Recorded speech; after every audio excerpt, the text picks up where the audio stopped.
Terima kasih moderator. Saya izin share screen dulu ya.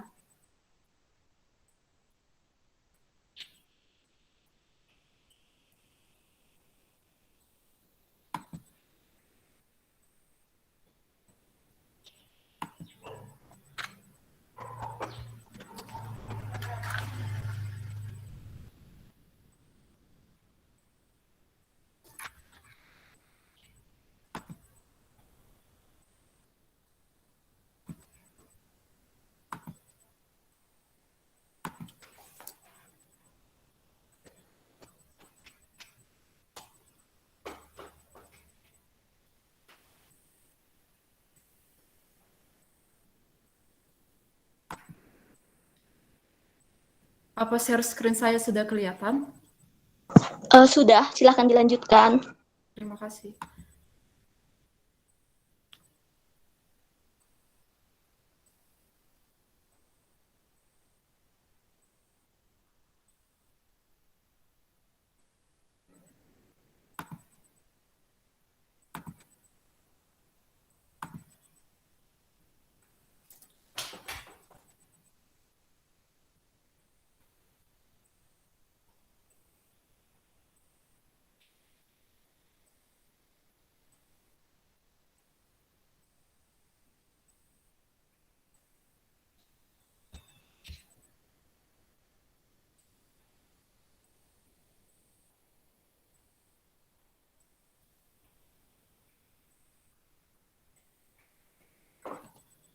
Nah, pada hari ini kita akan membahas sosialisasi tentang pemanfaatan media sosial dan platform tiket sebagai media promosi dan pemesanan tiket di Taman Seribu Bunga Raya.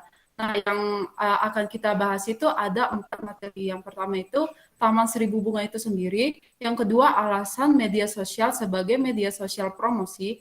Yang ketiga, ada tips promosi di media sosial. Dan keempat, ada platform pemesanan tiket.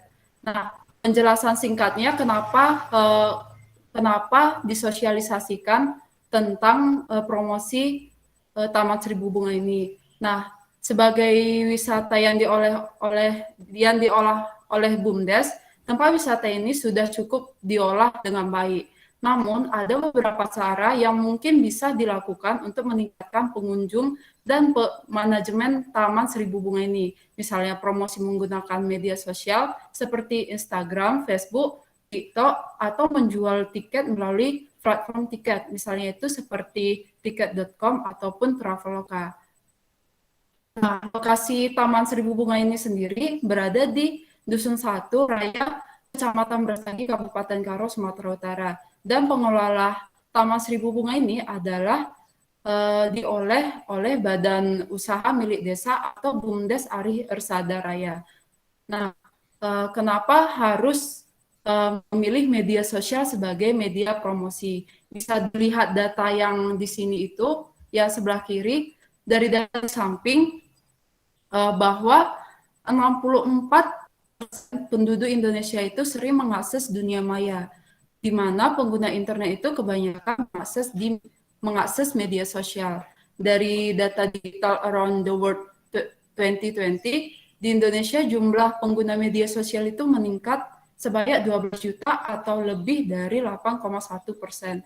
Itu datanya dari April 2019 sampai Januari 2020. Dan untuk Januari 2020 sendiri ada sekitar 160 juta pengguna media sosial. Nah, dari data yang sudah ditunjukkan bahwa dalam sehari itu sekitar 3 jam 26 menit pengguna menghabiskan waktunya untuk bermain media sosial. Nah, data di samping inilah salah satu alasan mengapa harus mempromosikan Taman Seribu Bunga ini melalui media sosial. Karena banyaknya pengguna media sosial dan memungkinkan apa yang kita promosikan itu dilirik atau dilihat oleh pengguna sosmed tersebut. Nah, adakah alasan lain kenapa harus menggunakan media sosial sebagai media promosi? Yang pertama itu ada media sosial eh, dapat diakses selama 24 jam. Kita tidak tahu kapan pengguna media sosial itu akan membuka media sosial yang dia miliki. Jadi, jika kita mempromosikan Taman Seribu Bunga dari media sosial, memungkinkan akan dilihat orang setiap saat. Yang kedua itu ada media sosial itu jangkauannya luas. Nah, internet dan media sosial akan membantu kita terhubung oleh orang banyak dengan perbedaan waktu, jarak, ataupun tempat. Nah, inilah yang membuat promosi menggunakan media sosial ini akan mendapatkan calon pengunjung Taman Seribu Bunga baru dari seluruh tempat, hanya dalam sekali iklan. Yang ketiga itu ada biaya iklan murah. Jika menggunakan promosi menggunakan offline, akan memakan biaya yang akan lebih banyak lagi. Percuma jika kalau kita mengeluarkan biaya yang banyak untuk iklan, tetapi menghasilkan profit yang sedikit. Nah, beda dengan menggunakan media sosial. Media sosial itu mengeluarkan biaya lebih sedikit dibandingkan promosi melalui offline. Dan menggunakan media sosial ini akan menghasilkan profit yang lebih banyak dibandingkan promosi menggunakan offline. Nah, contohnya itu seperti Instagram. Pada tahun 2020, biaya iklan melalui Instagram ini bersekitar itu 10.000 sampai 10 juta perharinya. Lalu kita bisa menentukan durasi memposting iklan, misalnya itu dari 1 hari sampai 30 hari. Atau mungkin agar tidak mengeluarkan biaya sama sekali, kita dapat memposting foto atau video Taman Seribu Bunga melalui media sosial yang sudah dimiliki oleh Taman Seribu Bunga itu sendiri. Nah, yang keempat itu ada media sosial ini memudahkan untuk berinteraksi dengan konsumen. Media sosial berupaya untuk menawarkan iklan dengan cara yang lebih menyenangkan dan lebih mudah untuk berinteraksi dengan pengunjung. Kita bisa mendapatkan feedback langsung dari pengunjung. Penyampaian feedback ini beragam caranya, misalnya dengan tanya jawab di stories ataupun komen di feed, polling di stories, dan lainnya. Dari feedback yang diberikan oleh pengunjung, inilah yang dapat membantu untuk memahami kebutuhan pengunjung ketika mengunjungi Taman Seribu Bunga. Nah, media sosial mana aja sih yang paling banyak digunakan di Indonesia? Melalui data website We Are Social, yang paling banyak itu yang pertama adalah Facebook. Facebook itu pada Januari 22, data penggunanya itu sekitar 130 juta pengguna di Indonesia. Dan yang kedua itu ada Instagram. Melalui data dari Hootsuite juga, data pengguna Instagram itu berkisar 63 juta pengguna. Dan yang ketiga itu ada TikTok. Nah, dari priori data Indonesia, TikTok itu menduduki perangkat keempat dari 6 negara. Dia itu sekitar 30,7 juta pengguna TikTok. Nah, tips promosi apa sih yang bisa kita gunakan dalam mempromosikan Taman Seribu Bunga ini di media sosial? Untuk promosi melalui media sosial itu seharusnya mengandung informasi yang lengkap, agar hanya dengan melihat media sosial Taman Seribu Bunga tersebut, pengunjung lebih mudah mendapatkan informasi lengkap. Nah, kalau kita lihat dari Instagramnya Taman Bunga sendiri ini, yang sekarang kurang menyajikan informasi lengkap. Tidak ada feed yang tidak ada highlight yang yang memberitahukan kegiatan apa aja yang dapat dilakukan di Taman Seribu Bunga ini.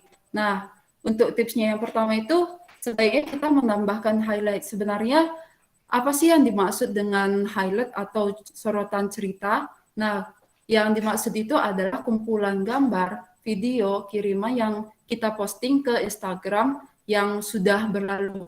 Koleksi ini sering disebut juga sebagai album yang dibuat dengan menuliskan kategori atau topik yang berbeda-beda. Apa aja sih yang perlu disoroti atau isi dari highlight tersebut? Nah, yang bisa disorot atau isi dari highlight tersebut itu ada yang pertama, menyoroti kegiatan pengunjung di Taman Seribu Bunga dan tempat-tempat menarik. Yang kedua itu, jawab pertanyaan dari calon pengunjung. Misalnya jika ada pertanyaan seperti berapa harga tiket masuk ke Taman Seribu Bunga, atau di hari besar Taman Seribu Bunga ini buka atau tutup. Dengan membuat highlight pertanyaan ini, maka akan lebih mudah menjawab tanpa harus menjawab berulang-ulang pertanyaan dari calon pengunjung. Yang ketiga itu ada testimoni pengunjung. Nah, testimoni pengunjung ini juga merupakan salah satu peluang yang bagus untuk meningkatkan kepercayaan pengunjung, terutama pengunjung yang baru.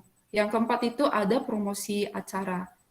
Jika di Taman Seribu Bunga mengadakan sebuah acara, sebaiknya dimasukkan ke highlight agar calon pengunjung dapat mengingat waktu dan acara apa aja sih yang akan dilakukan di Taman Seribu Bunga tersebut. Hal ini akan menarik pengunjung yang lebih banyak lagi untuk datang ke Taman Seribu Bunga ini. Yang kedua itu ada feed atau postingan. Ada beberapa hal yang perlu diperhatikan saat mengepost atau memposting feed. Setelah kami mengamati Instagram dari Taman Seribu Bunga, isi feed atau postingan dari akun Instagram ini hanya berisikan repost dari pengunjung. Sebenarnya akan lebih baik jika feed ini berisi tentang spot-spot foto yang ada di Taman Seribu Bunga, atau video yang berisikan keindahan dari Taman Seribu Bunga ini sendiri.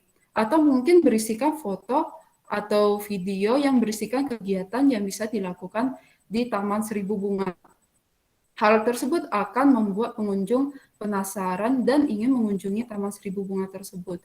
Selain itu, pengaturan filter dari feed Instagram juga sedikit mengaruhi pandangan mata pengunjung. Jika feed Instagram tersebut memiliki seragaman seperti gambar ini, maka akan lebih memiliki nilai estetik yang lebih. Nah, saya mau rekomendasikan untuk menyesuaikan atau mengedit foto itu menggunakan Adobe Lightroom seperti tutorial berikut.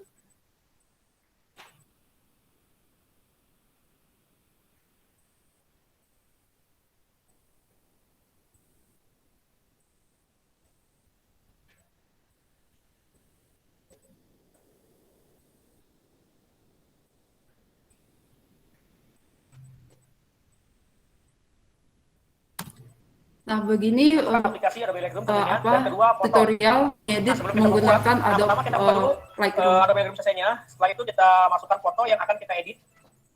Di sini saya sudah menyediakan satu foto yang akan saya. Nah, ini fotonya, tekan add dan kita prosesnya selesai dan fotonya sudah berhasil kita masukkan ke Adobe Lightroom. Kita buka. Nah, untuk yang pertama-tama di sini saya menggunakan preset. Jadi sesuai preset yang atau di sini saya menggunakan preset yang artistik 04. Setelah itu kita turunkan menjadi 70. Ya, jika sudah, di sini kita tekan tanda centang, lalu kita pilih yang menu auto. Nah, dia otomatis menerangkan. Nah, setelah itu di sini kita edit lagi di like shadow kita naikkan lagi jadi sekitar 70. Nah, kalian bisa lihat sendiri untuk exposure-nya kita menggunakan 0,32. Dan untuk kontras min 22 dan highlight-nya itu sekitar 76 dan shadow itu 70 dan untuk warna white-nya itu 60 ya dan warna black-nya itu sekitar min 22. Setelah itu kita atur di temperatur. Nah, temperatur ini kan bisa edit sesuka hati. Di sini saya menggunakan min 5. Setelah itu untuk ini saya naikkan lagi jadi sekitar 12 ya, sekitar 12 atau 14 untuk bitrate-nya sekitar 12 dan untuk saturasinya di sini kita menggunakan 2 ya. Setelah itu kita akan mempertajam foto dengan clarity sekitar 25. Kalau kita menggunakan pick-nya untuk area gelap di bagian bulatnya, itu di hash untuk menaikkan awannya sob. Jadi biar agak tersana seperti ini. Jika sudah, kita masuk ke menu detail dan kita tajamkan lagi dengan sharpness sekitar 46. Dan untuk noise-nya di sini saya menggunakan sekitar 50. Setelah itu kalau noise-nya sekitar 50 juga. Nah, jika sudah, ini jangan nanti kita set dulu sob. Jadi kita tekan tanda 3 ini. Lalu di sini kita buat fit preset. Nah, jadi otomatis settingan ini nanti bisa kita aplikasikan di foto-foto lain. Setelah itu kita tekan fit preset. Lalu di sini kasih nama, misalkan tutorial grafi. Tutorial buat preset. Nah, jadi nanti namanya itu tutorial buat preset ya yang akan sudah jadi. Nah, setelah itu kita tekan save. Sini banyak ya sudah kita edit. Kita tekan save aja di sini. Ya, ini presetnya kita sudah berhasil simpan. Ini kita keluar dulu dari foto ini dan kita cari foto yang akan kita edit lagi untuk menjajal preset yang sudah kita buat tadi. Nah, di sini sudah akan kita edit. Dan kita tunggu dulu sampai prosesnya selesai. Masuk ke galeri. Membutuhkan waktu yang lumayan lama. Nah, ini dia foto sudah. Lalu bagaimana sih cara pasang di foto yang lain? Di sini kita buka menu preset. Lalu kita cari di sini namanya user preset. Nah, kalian bisa cari user preset. Cari preset yang sudah kita buat tadi. Contohnya dengan tutorial buat preset. Nah, ini dia. Nah, kurang lebih seperti ini. Nanti jika misalkan kelebihan warna atau sebagainya, kalian bisa atur lagi di menu yang like ini ya. Ini kalian bisa atur exposure, kontras, highlight, shadow, dan sebagainya. Oke sob, saya rasa cukup segitu dulu video cara membuat presetnya. Jika nanti ada pertanyaan lebih lanjut, kalian bisa mention saya di Twitter atau kalian.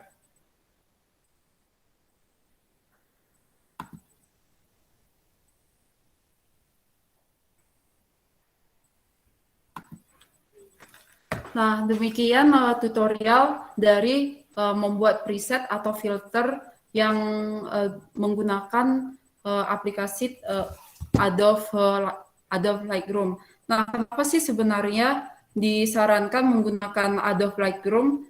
Nah, karena Adobe Lightroom ini bisa membuat preset sendiri, sehingga kita bisa menyeragamkan filter yang akan menambah nilai estetika ketika kita memposting foto atau video di IG Taman Seribu Bunga. Nah, yang ketiga itu ada endorse artis lokal. Kenapa kita harus mengendorse artis lokal? Endorse artis lokal juga sangat berpengaruh dalam peningkatan pengunjung Taman Seribu Bunga, karena dengan mengendorse orang terkenal akan membuat orang juga ingin mengunjungi tempat tersebut, karena informasi yang diterima dari artis akan lebih dipercaya orang lain dibandingkan informasi orang lain yang sudah pernah datang ke Taman Seribu Bunga ini sendiri. Untuk biaya endorse artis ini bermacam, mulai dari 200 sampai jutaan rupiah begitu. Nah, setelah saya amati untuk pemesanan tiket masuk ke dalam Taman Seribu Bunga ini hanya menggunakan WhatsApp atau mengunjungi atau pergi ke lokasi Taman Seribu Bunga itu sendiri secara langsung. Nah, ada beberapa kekurangan jika memesan tiket hanya menggunakan WhatsApp. Yang pertama itu sebagian orang malas untuk menyimpan nomor orang asing. Yang kedua itu tidak lengkapnya informasi yang disajikan, misalnya seperti rating dari tempat wisata tersebut, harga, foto-foto, atau lokasi kegiatan yang dilakukan, ataupun ulasan dari pengunjung sebelumnya. Yang ketiga itu ada pendataan bagi pengunjung tidak jelas yang akan dilakukan oleh manajer. Oleh karena itu, pemanfaatan platform tiket akan lebih memudahkan pengunjung memesan tiket dan mendapatkan informasi mengenai Taman Seribu Bunga itu. Tidak hanya bagi pengunjung, untuk memanajemen atau pengawasan dan pengarahan dari data yang didapatkan oleh tiket, pemesan akan memudahkan manajer untuk mengontrol itu semua. Nah, kesimpulannya, ketika kita memakai media sosial sebagai media promosi, bisa jadi akan meningkatkan pengunjung pada Taman Seribu Bunga ini, dan penggunaan platform sebagai media pemesanan tiket juga akan memudahkan para pengunjung dalam memesan tiket ataupun memudahkan para manajer atau pengelola Taman Seribu Bunga itu dalam mengelola atau mengontrol keadaan keuangan atau keadaan situasi yang diperlukan oleh pengunjung, begitu. Terima kasih, sekian presentasi saya mengenai sosialisasi tersebut. Berikut. Baik, terima kasih kepada Nanda Meliana selaku pembicara terkait sosialisasi, edukasi, promosi wisata melalui media sosial. Jadi teman-teman, melalui media sosial ini kita tentunya belajar banyak hal. Di media sosial juga khususnya di Taman Seribu Bunga bisa mendapatkan profit yang lebih tinggi dari sebelumnya dengan memanfaatkan media sosial. Seperti tadi sudah dijelaskan oleh teman kita Nanda, di situ manajer Taman Seribu Bunga Bapak Karya Ginting bisa membuat Instagram menjadi lebih baik dengan membuat highlight, membuat feed yang lebih baik, dan juga memanfaatkan artis lokal di Tanah Karo untuk menambah pengunjung di Taman Seribu Bunga tersebut. Baiklah teman-teman, tanpa berlama-lama lagi, kita akan masuk ke sesi tanya jawab. Bagi teman-teman yang ada ingin bertanya, waktu dan layar kami persilahkan.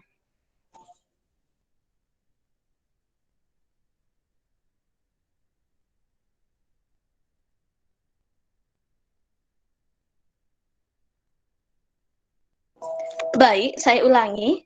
Adakah dari teman-teman yang menjadi partisipan di Google Meet pada hari ini, adakah yang ingin bertanya terkait sosialisasi kita pada sore hari ini?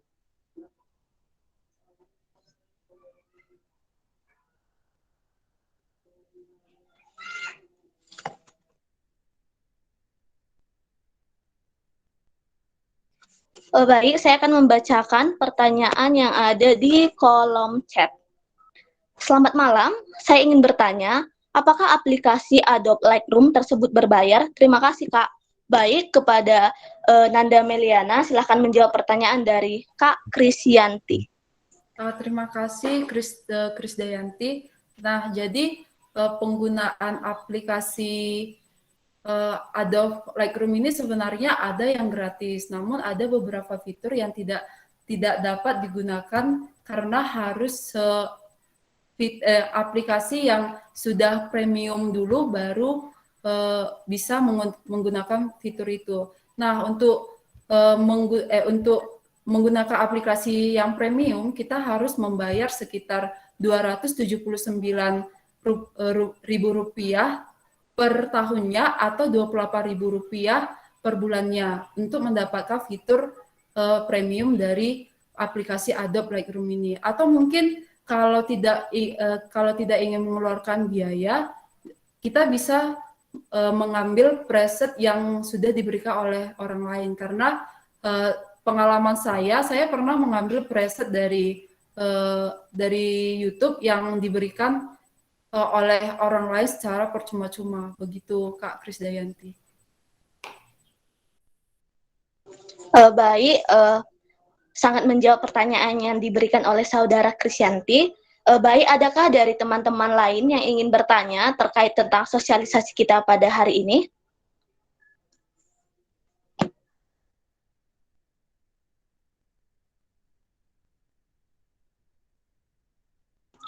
Mungkin kepada Bapak Karya Ginting selaku manajer Taman Seribu Bunga, adakah yang ingin Bapak tanyakan terkait sosialisasi kita pada sore ini untuk meningkatkan Taman Seribu Bunga melalui media sosial?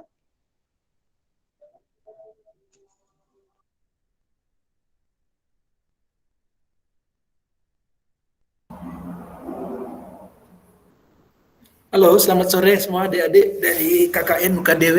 Bisa didengar ya? Bisa, Pak. Bisa ya. Jadi pertama saya selaku ada perubahan sedikit setelah lahirnya Undang-Undang Cipta Kerja.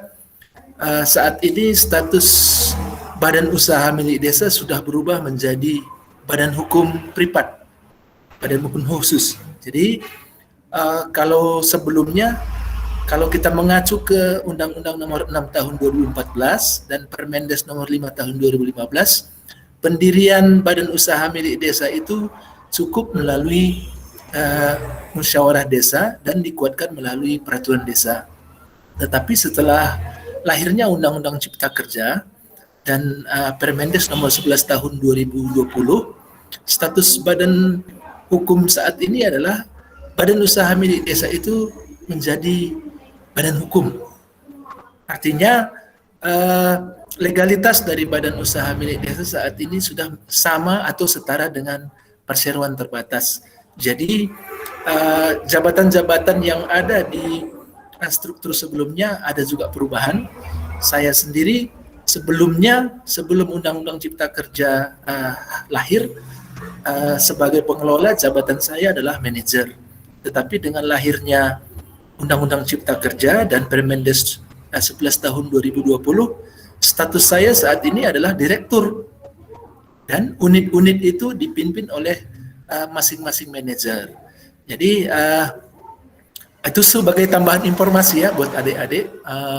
Mungkin adik-adik juga sudah paham karena sudah baca Undang-Undang Cipta Kerja, tapi khusus mengenai badan usaha milik desa ada beberapa hal yang berubah memang.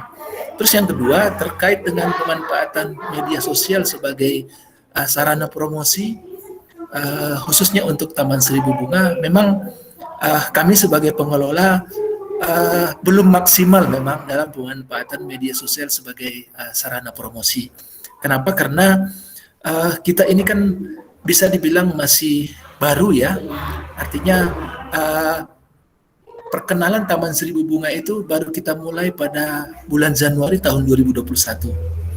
Walaupun saat ini kita mengelola beberapa media sosial seperti Facebook, Instagram, dan ada media promosi yang lain seperti snack video sekarang.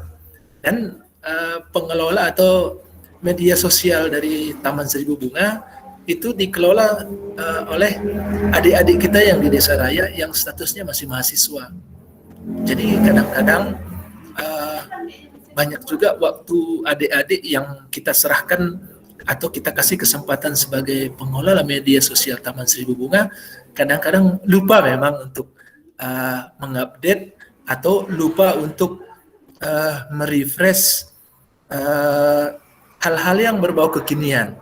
Jadi apa yang disampaikan adik-adik melalui pertemuan kita hari ini itu betul-betul bisa menjadi masukan buat kami sebagai pengelola, dan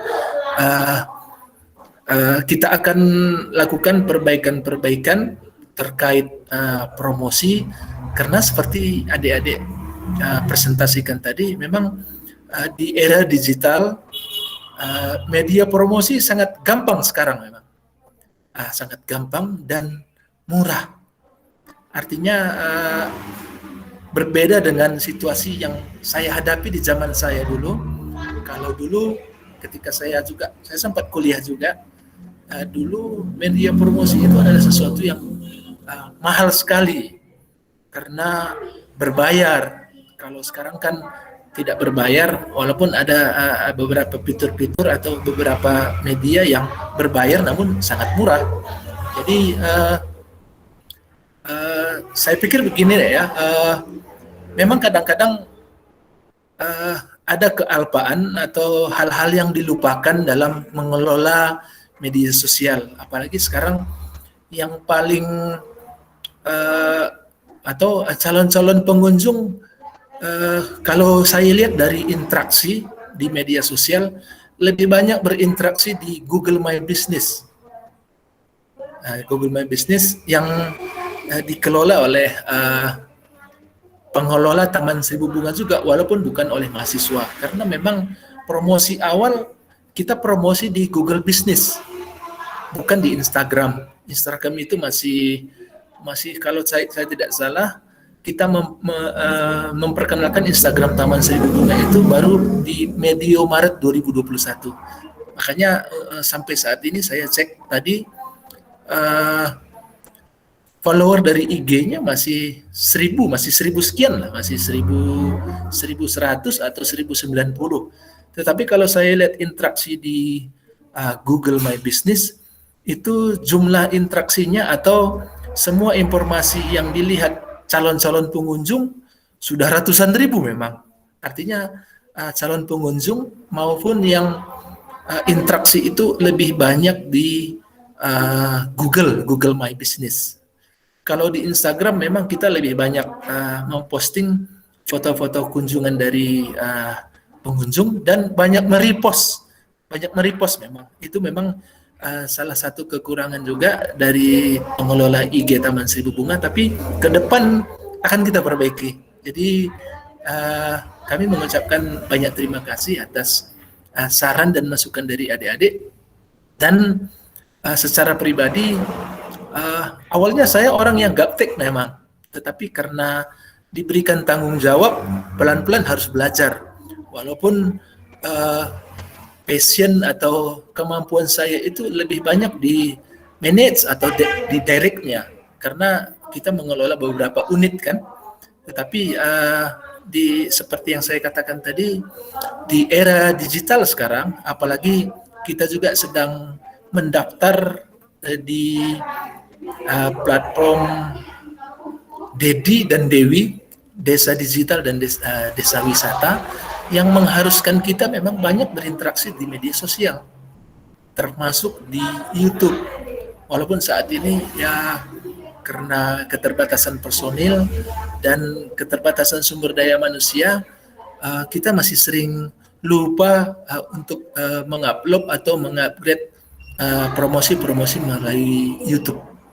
Jadi mau tidak mau media sosial ini sekarang memang harus kita manfaatkan di saat sekarang, karena menawarkan banyak kemudahan, menawarkan banyak keuntungan, apalagi kalau kita bisa memperbaiki semua sarana dan media-media, termasuk memanfaatkan teknologi yang disarankan tadi. Saya juga baru tahu kalau di banyak aplikasi yang bisa kita manfaatkan untuk meningkatkan kualitas fotonya, meningkatkan kualitas videonya. Walaupun secara personal saya nggak pintar, tetapi itu bisa dikelola oleh adik-adik atau manajer yang akan datang nanti. Jadi kira-kira itu kami selaku pengelola Taman Seribu Bunga merasa sangat terbantu dengan informasi yang adik-adik berikan. Mudah-mudahan apa yang adik-adik sarankan tadi itu bisa menjadi pembelajaran yang baru buat kami. Saya pikir itu adik-adik yang bisa saya sampaikan, bisa saya tanggapi. Mohon terus masukannya, dan saya juga berharap sebagai generasi muda, itulah salah satu peran yang bisa kalian berikan, baik kepada kami sebagai organisasi di tempat yang baru di UKDW juga nanti. Ya, artinya kalau saat ini memang ya siapa yang bisa menguasai teknologi informasi, mereka lah yang lahir menjadi pemenang. Kami juga percaya itu. Terima kasih. Bujur majuah-juah matur suwun.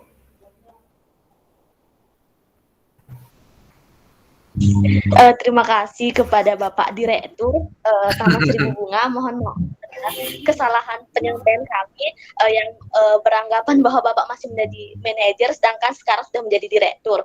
Kami kurang memahami tadi tentang perundang-undangannya saat ini. Ya, makanya di awal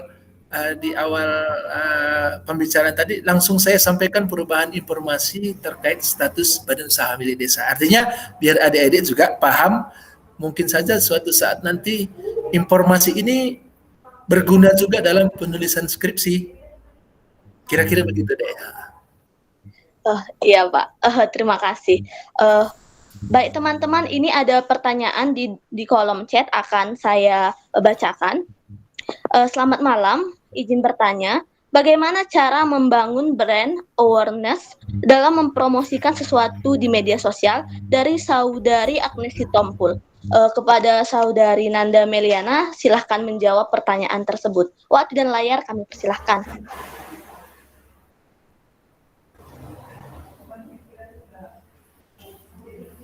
Saya mohon waktunya untuk menjawab pertanyaan tersebut karena saya juga kurang ahli dalam promosi menggunakan media sosial termasuk dalam branding ini ya.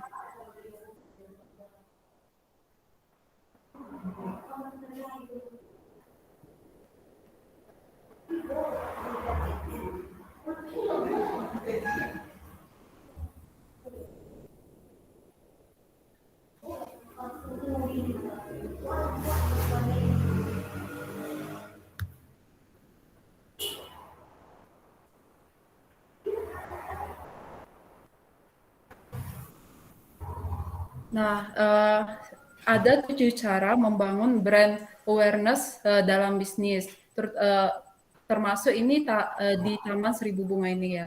Yang pertama itu membuat akun bisnis di media sosial. Yang kedua itu menjalankan konten marketing. Yang ketiga itu ada menggunakan konten video untuk marketing. Yang keempat ada bekerja sama dengan influencer. Seperti yang saya tadi bilang itu kayak mengendorse artis lokal. Yang kelima itu ada menghadiri event dalam industri. Nah, jadi ini sebenarnya pernah saya pelajari menghadiri event dalam industri ini. Mungkin kalau di Taman Seribu Bunganya sendiri, mungkin ada sebuah acara yang harus dilaksanakan di ruangan terbuka atau di outdoor gitu. Jadi mungkin dari pihak Taman Seribu Bunga sendiri dapat mengendorse acara tersebut. Misalnya mengatakan ke yang punya acara, ayo kita bikin acara di Taman Seribu Bunga tanpa bayar. Nah, dari acara tersebut banyaklah pengunjung-pengunjung yang datang ataupun banyak orang-orang tahu bahwa kalian banyak spot-spot foto ataupun dapat melakukan kegiatan-kegiatan lain bukan hanya sekedar foto gitu kan. Yang keenam ada memberikan sponsorship atau event. Ini konsepnya sama seperti yang sebelumnya saya jelaskan. Dan yang ketujuh itu berbagai menser dance atau gratis untuk pelanggan. Misalnya yang ketujuhnya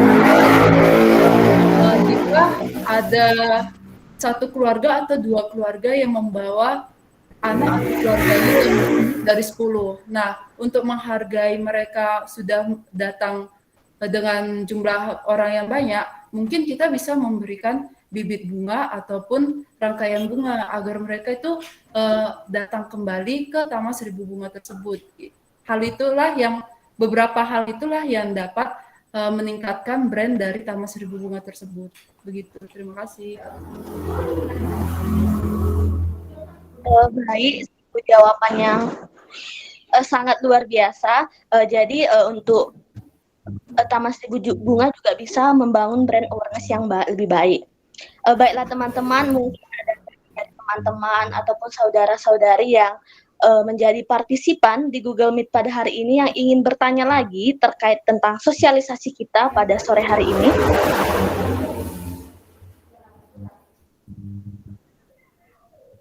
Mungkin sesi tanya jawabnya cukup sekian. Kami mengucapkan banyak terima kasih kepada saudara-saudari yang untuk mengikuti sosialisasi ini. Dan kami berterima kasih kepada Bapak Amanita selaku Kepala Desa.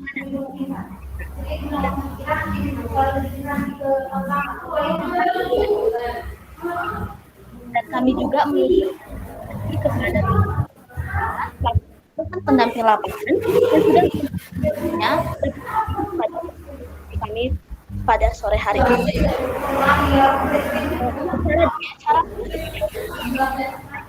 Febiola Marcelina selaku moderator hari ini mohon undur diri. Sebelum mengakhiri acara kita pada sore hari ini, diharapkan semua teman-teman agar menghidupkan kameranya.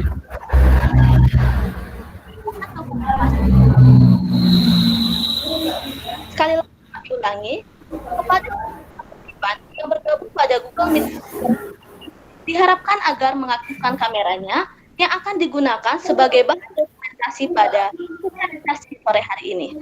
Kepada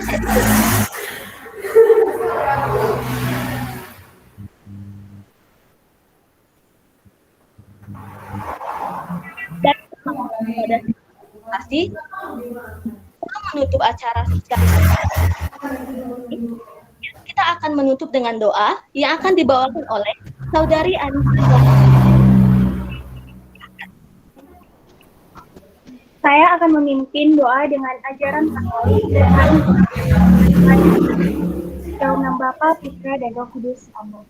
Allah Bapa yang Maha Kasih, Tuhan kami Yesus Kristus, puji syukur kami haturkan kehadiran-Mu. Terima kasih Engkau telah menyertai kami sepanjang kegiatan ini. Kami akan menyudahi kegiatan kali ini. Semoga apa yang kami dapat bisa kami pahami dengan baik. Dan semoga Engkau beri kelancaran dalam menerapkan edukasi ini pada wisata yang ada di desa Raya. Berikanlah kemudahan pada kami dalam menjalani aktivitas kami. Kami percayakan usaha dan jernih kami kepada kami. Doa ini kami panjatkan melalui perantaraan Tuhan Yesus Kristus dalam nama Bapa, Putra, dan Roh Kudus. Baik.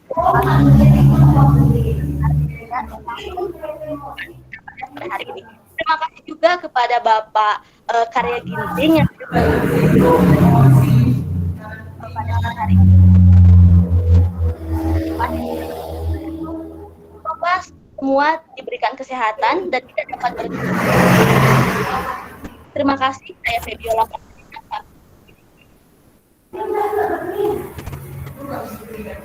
Terima kasih.